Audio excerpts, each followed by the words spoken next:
On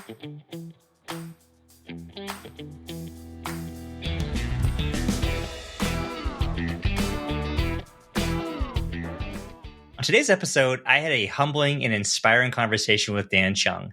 Dan founded Crossing Borders as a way to help restore the broken lives of North Korean refugees who've dealt with human trafficking and other atrocities. Dan shared the stories of hope from some of the women he's worked with over the past 20 years, but also what was the spark that lit the flame that ultimately led him and his co-founder to create Crossing Borders. I hope you enjoy today's episode.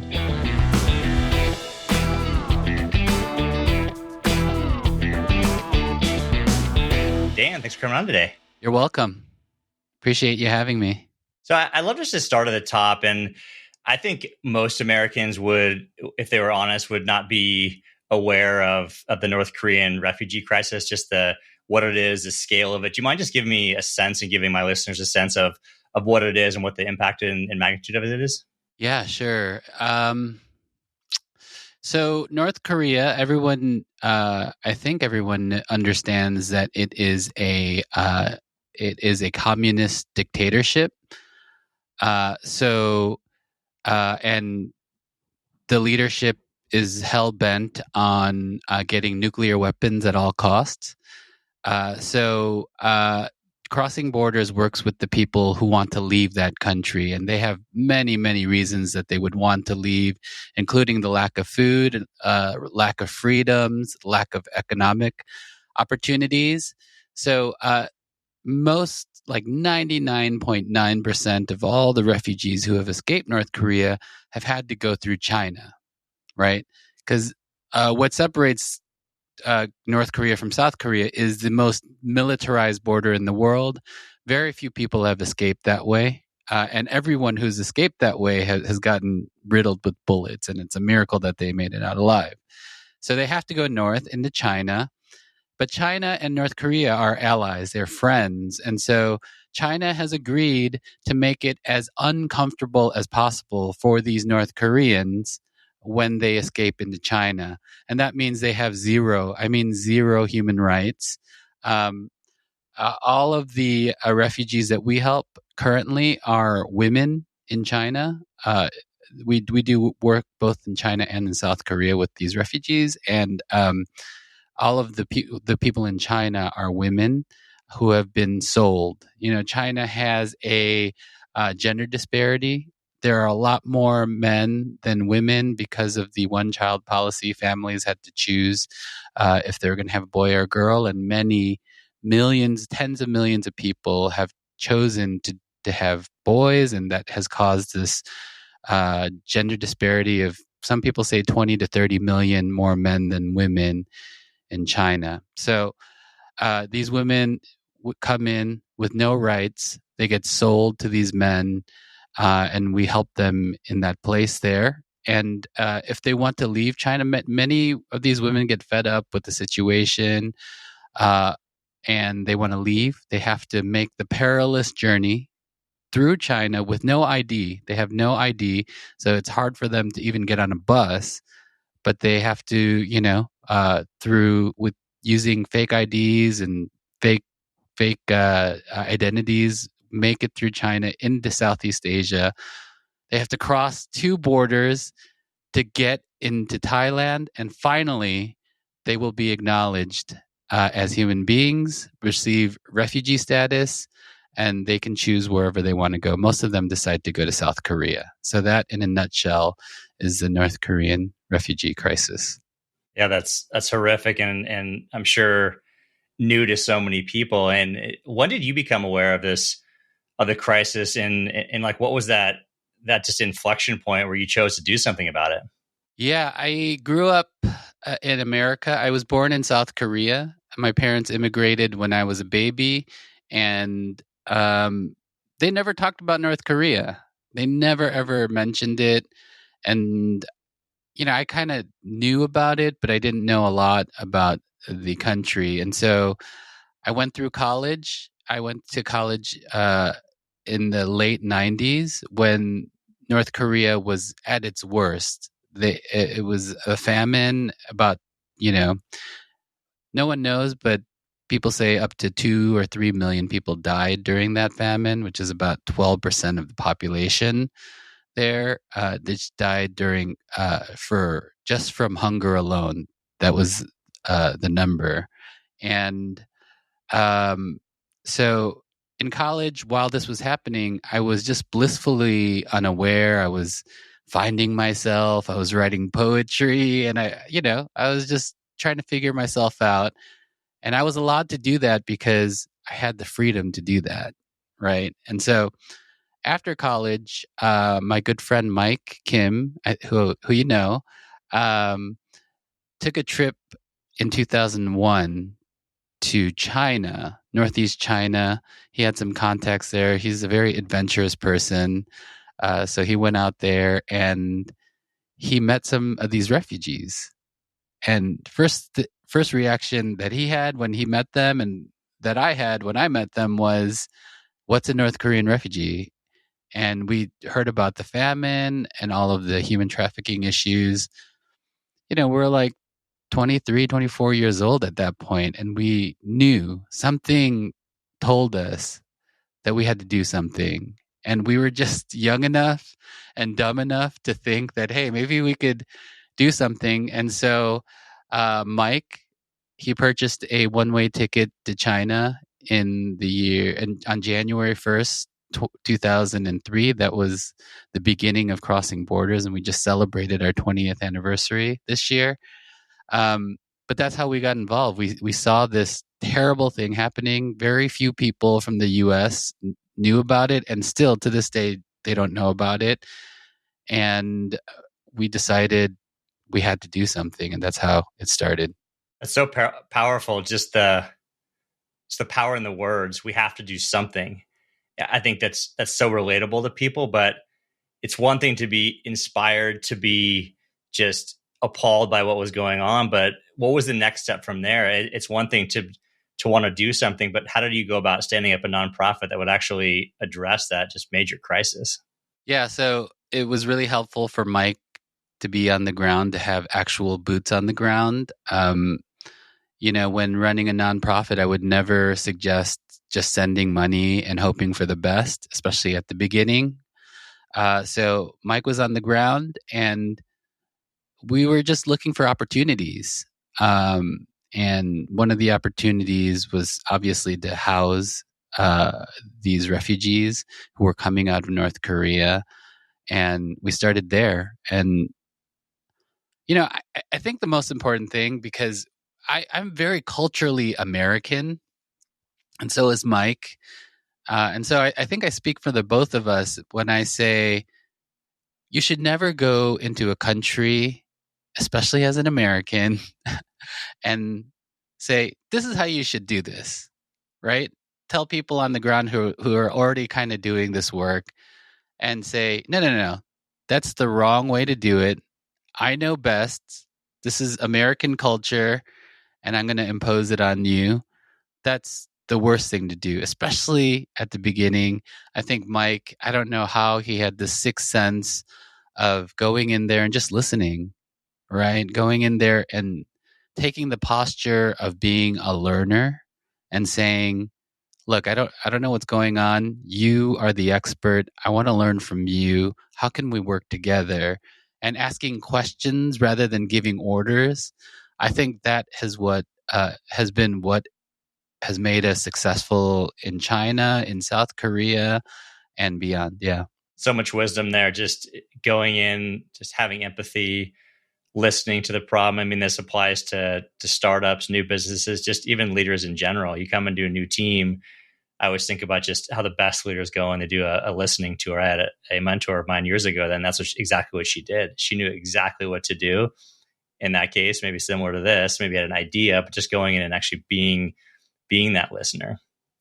But like, what was next? So, I mean, you're listening, you're not having the assumption of, exactly how to solve the problem, not taking that American centric view, but what was next for you guys? A lot of trial and error. So we started helping these refugees mid 2003, 2004, and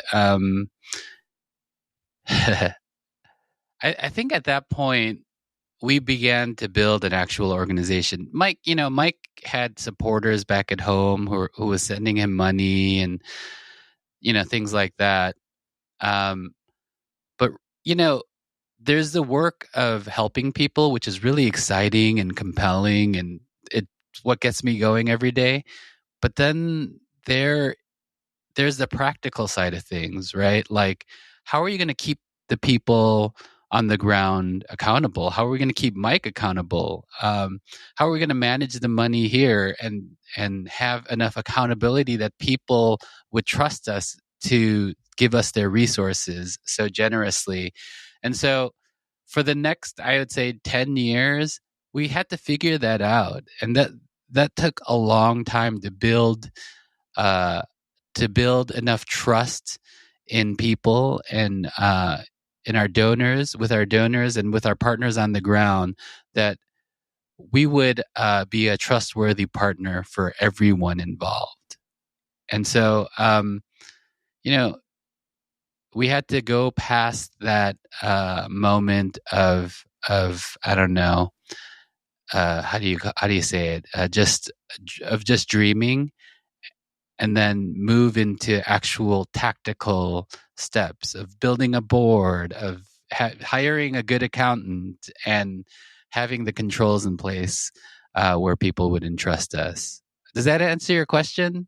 Absolutely. And I do know from personal experience, I started a nonprofit out of undergrad because I wasn't feeling fulfilled in terms of the work I was doing in terms of having a direct impact. And I know the fundraising was a huge challenge because we'd come up with these organizations and they wanted to make a big splash. So they would consolidate all of their giving into one huge organization, very worthy organization. And it was really tough for us doing something that was new and different, like you guys doing something new and different. And just, I know the challenges there. So how did you go about dealing with that in terms of raising money? 'Cause I almost think it's harder to raise money than it is to actually sell a product.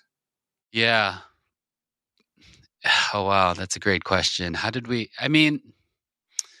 So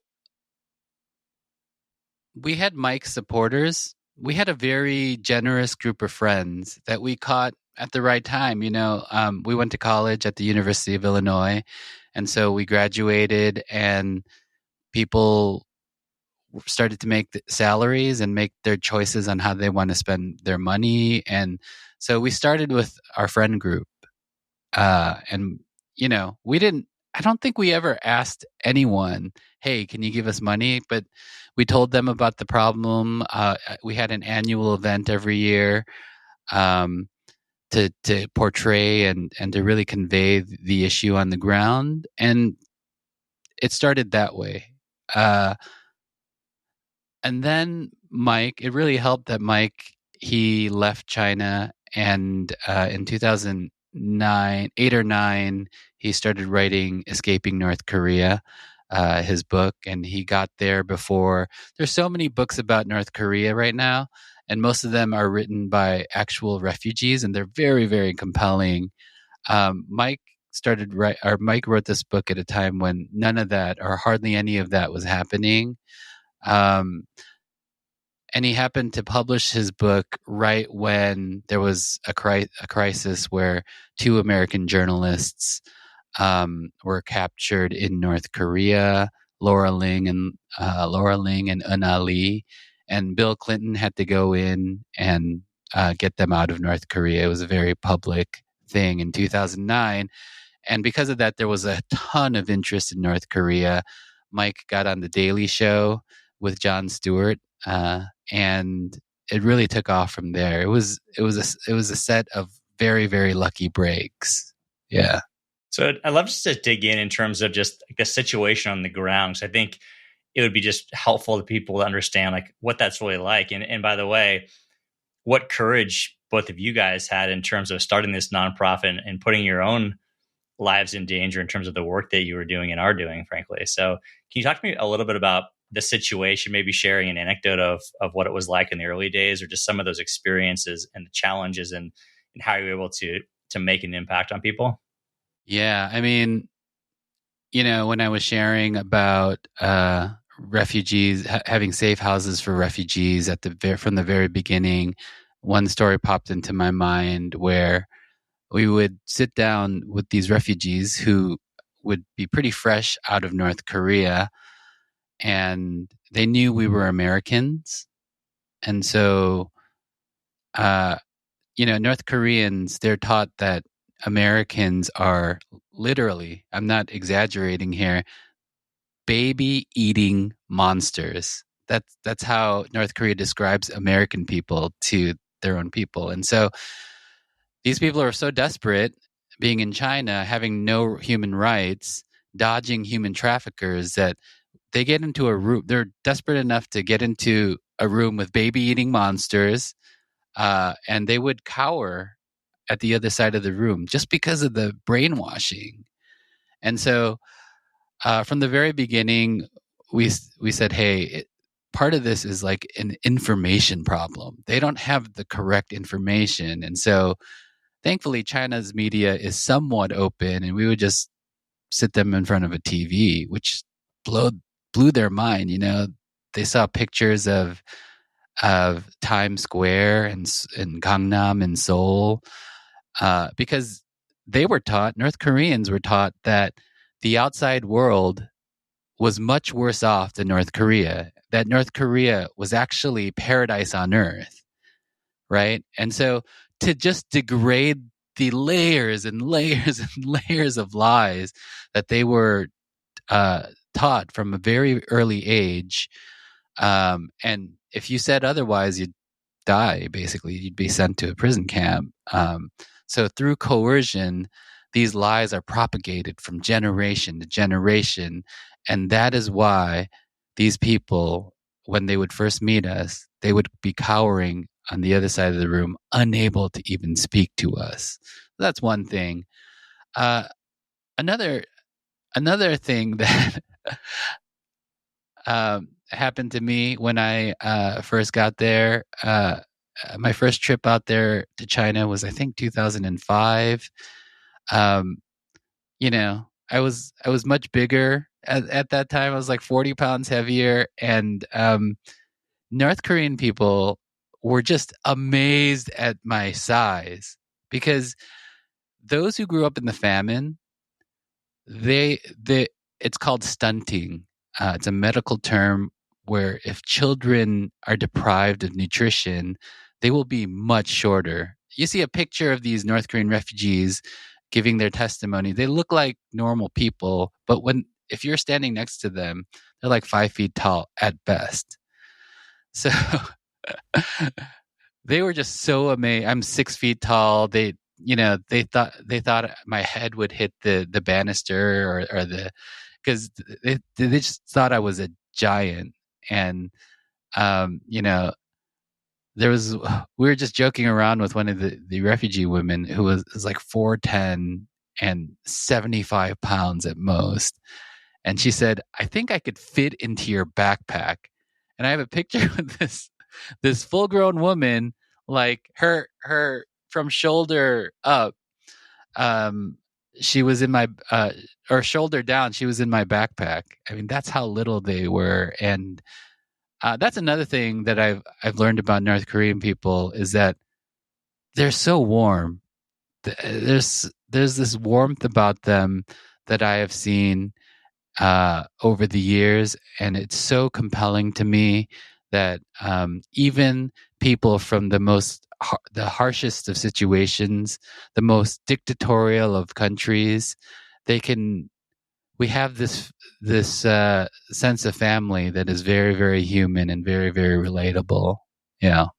Yeah, I'd love just to dig in a bit more in terms of just understanding just the services that you provide to, sounds like primarily women, where they're delivered, and just like some of the success stories you've had, because it's just remarkable, and just some of the tragedies that people have had to endure, but just how you've helped them try to alleviate some of that suffering.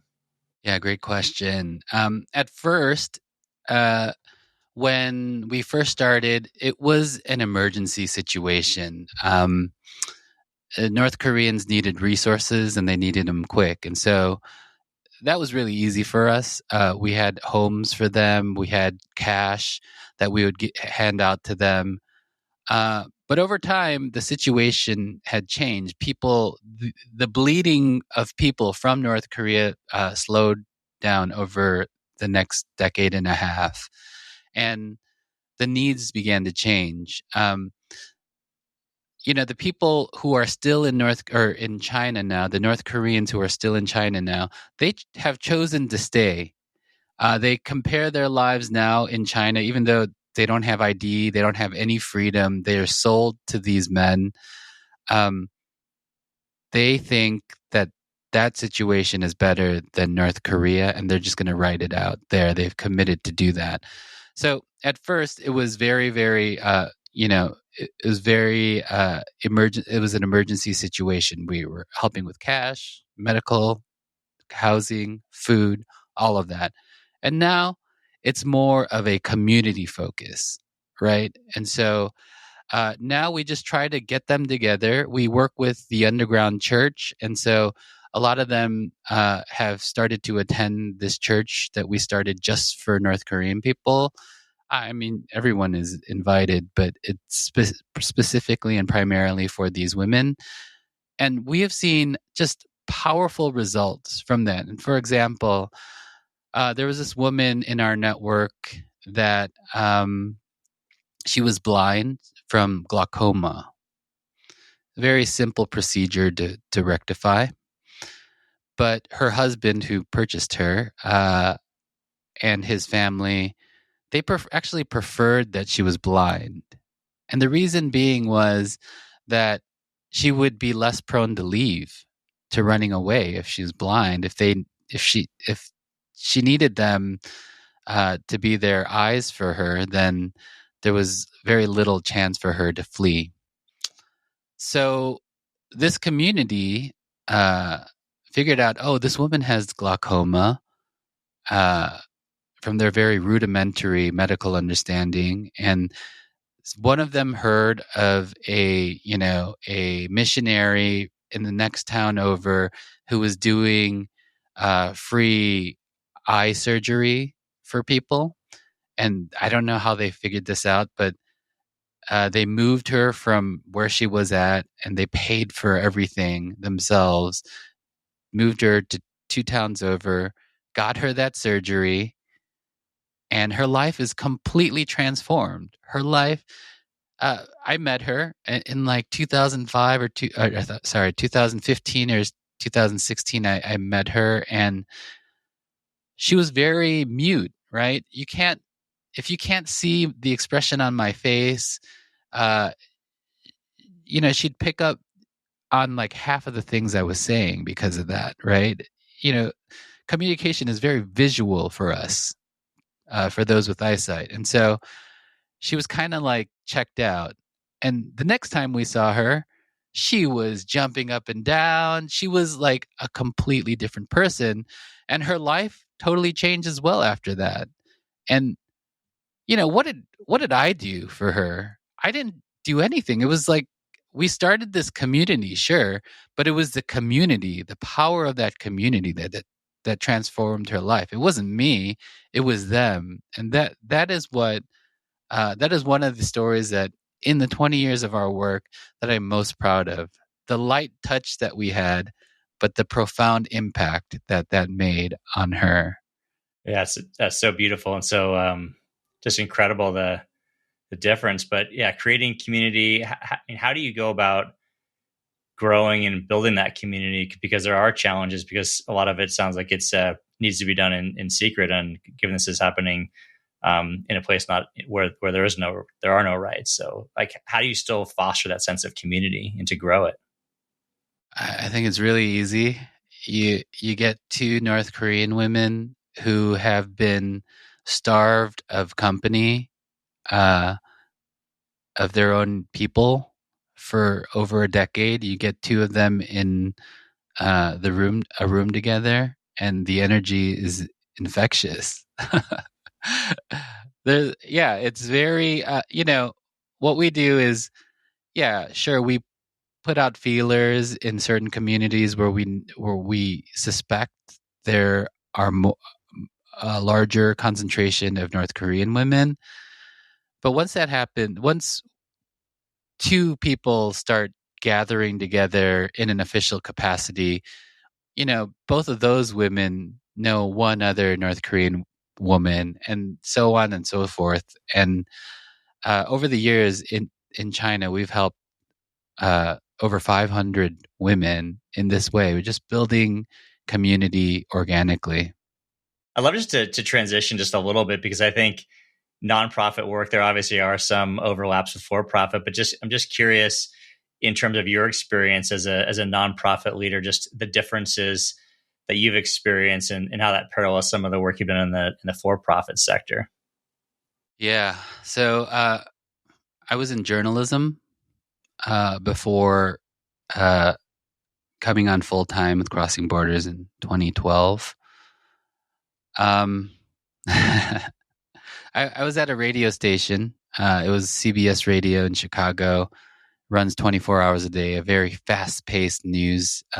Traffic and weather on the 8s, and it's very frenetically paced. There's obviously a lot of news coming out of Chicago, especially out of the South Side. That's tragic, and we're just always running around like chickens with our heads cut off. And I loved it. I absolutely loved it. But the way that you have to talk to one another in that space, it's for efficiency's sake, right? It's like, my brother's a chef.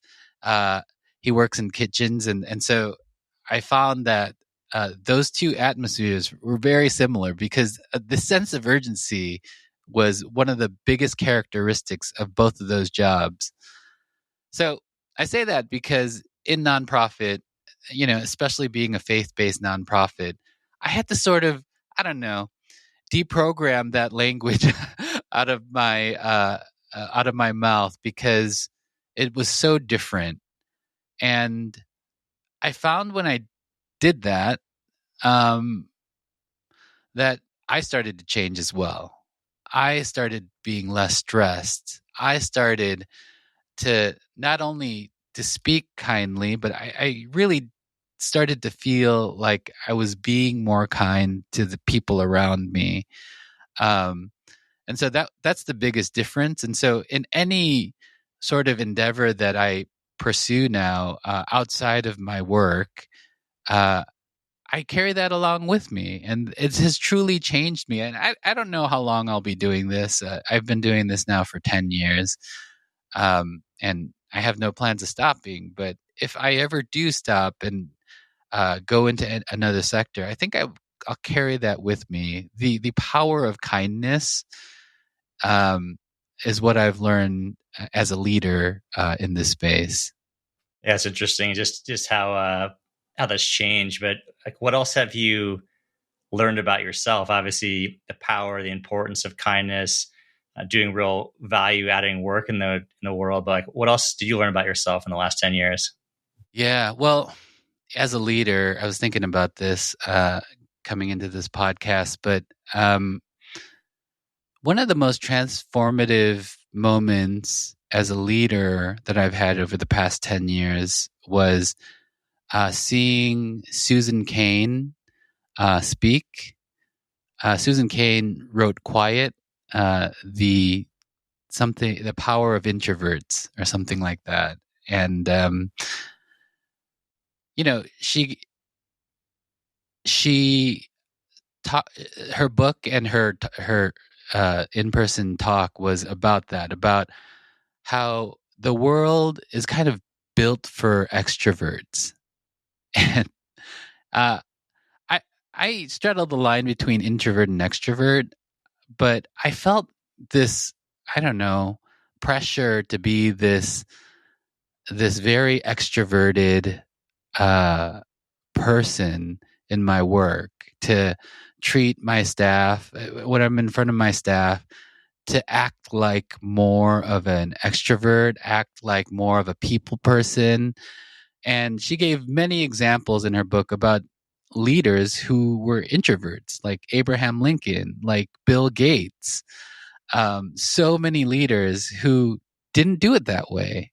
And I realized that the modeling in my head and through, I don't know, media, or I don't know how I got this thought in my head, was totally wrong, and that I could actually be myself. I don't have to be this gregarious people person. I mean, we should always be kind, like I said in my other example, but uh, that I don't have to be this extroverted guy who's always willing to go out for drinks or whatever. And uh, I could I could find strength and solace and time to think and dream on my own, and that's how I gain strength, and that's okay. I used to think that wasn't okay, and I would kind of beat myself up about it. But yeah, that book and her talk really gave me the strength and the paradigm shift that I needed. Yeah, it's interesting. I know there's different understandings of the word introversion, extroversion. Technically, it's about where you get energy. And for me, I've always thought of myself as pretty much an extrovert. But just a funny comment by one of my wife's employees recently. She said, "Gosh, your husband's an introvert." So I've kind of just tried to really be introspective, and just what I realize is, like, I guess I do get a lot of energy from just time reading, reflecting, thinking, writing, things like that. So, but your point is there's all different styles in terms of being effective as a leader, and I think it's some word you didn't say, but I think it's important is being authentic and being true to who you are, and not trying to be what you think you need to be as this gregarious just person who's always that person leading a nonprofit, but actually leading it in your own way.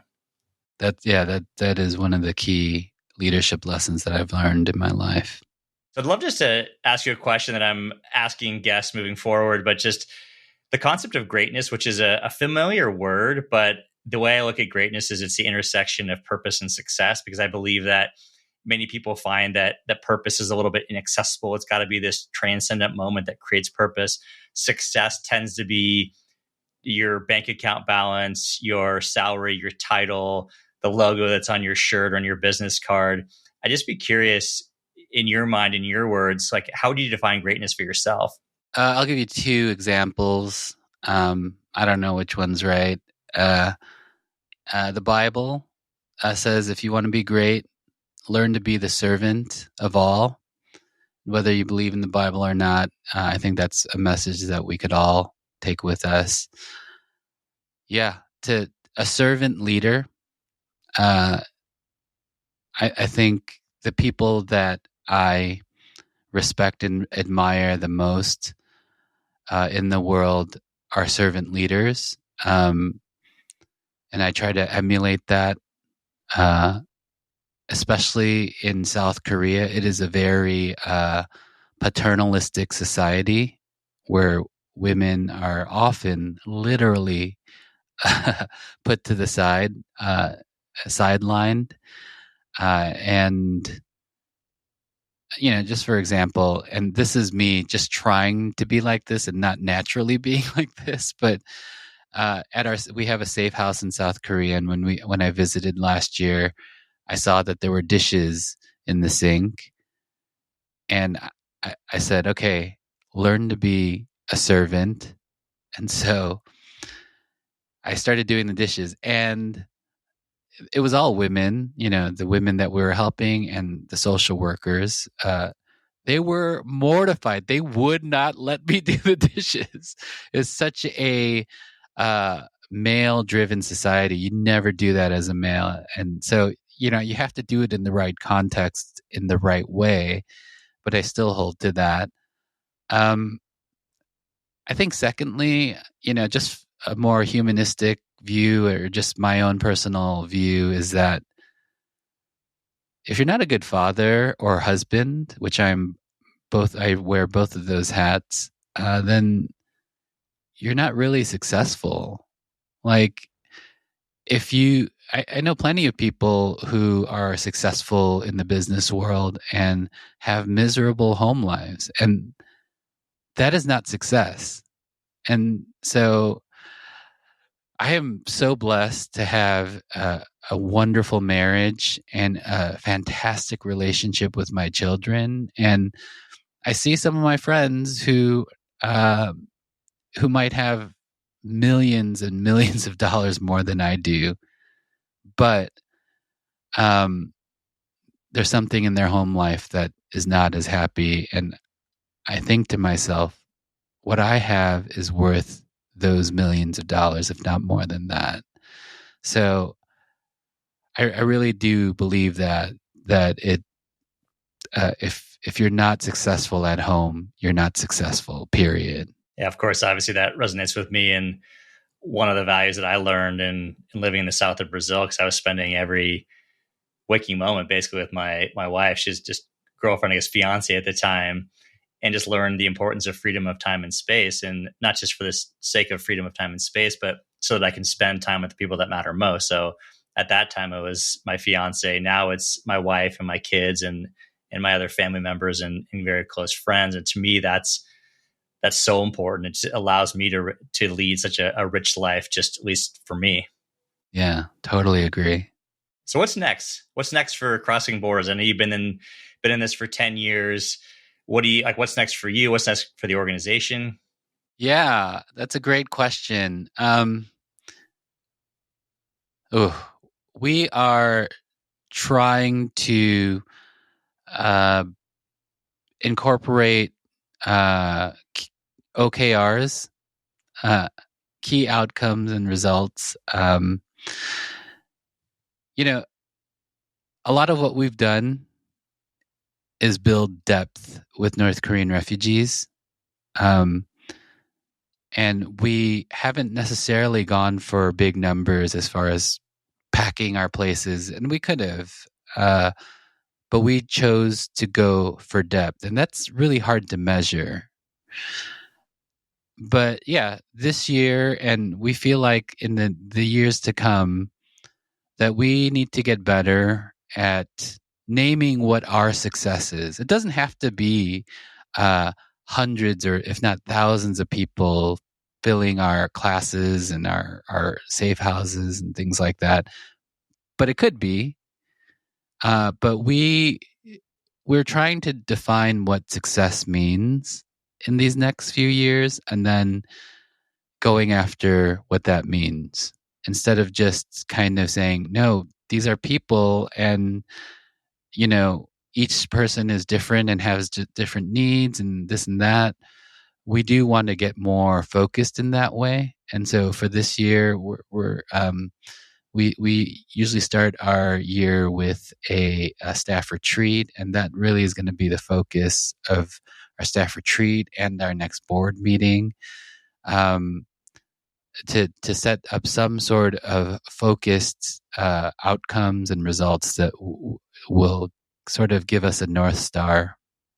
Well, Dan, I applaud you. I human to human. I appreciate the work that you're doing to address some of the horrors that are out there in the world. But where can people go to find out more about you, about your organization? I know you're a podcast host. I appreciate the very familiar mic. So where can people go to learn more about what you're doing? Yeah, you can go to Crossing Borders, our website, crossingbordersnk for North Korea.org. Or you could go to find the Demystified Zone on wherever you find your podcasts. Sounds like an ad. To learn more about North Korea. It's a lighthearted and it's a more lighthearted and approachable way to find out about North Korea. It's very conversational. We poke fun of ourselves and of the great leader Kim Jong-un on that podcast. So find the Demystified Zone. Well, Dan, hey, I'll let you get back to it, but great speaking with you. Thanks for coming on the show. Thanks, Darren. I appreciate it.